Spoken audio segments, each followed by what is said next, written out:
High! তো আমি চলে এসেছি আমার ছাদ বাগানে। বন্ধুরা সব কেমন আছো? দেখো আমার ছাদ বাগানে ছোট্ট একটি সবজি বাগান করেছি। দেখো হচ্ছে ক্যাপসিকাম।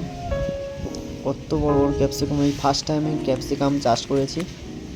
এটা হচ্ছে গোল, আর আগেরটা তোমরা দেখলে লম্বা ক্যাপসিকাম, যেটা বাজারেও কিনতে পাওয়া যায়।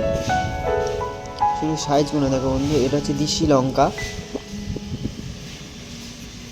প্রত্যেকে প্রায় করে থাকো। এই একটা ক্যাপসিকাম, তবে সবে ফুল থেকে ছোট্ট একটি লঙ্কা হয়েছে। আর দুটো বেগুন গাছ লাগিয়েছি, কাঁটা বেগুন। দেখো বন্ধুরা, এটা হচ্ছে কাঁটা বেগুন গাছ। সবে একটা বেগুন হয়েছে, বাদ বাকি সব ফুল এসে গেছে। ছোটো ছোটো ফুল এসেছে, দেখতে পাচ্ছ তো বন্ধুরা। দেখো বন্ধুরা, তো বন্ধুরা কেমন লাগলো ভিডিওটা অবশ্যই কমেন্ট করে জানিও। শেয়ার আর সাবস্ক্রাইব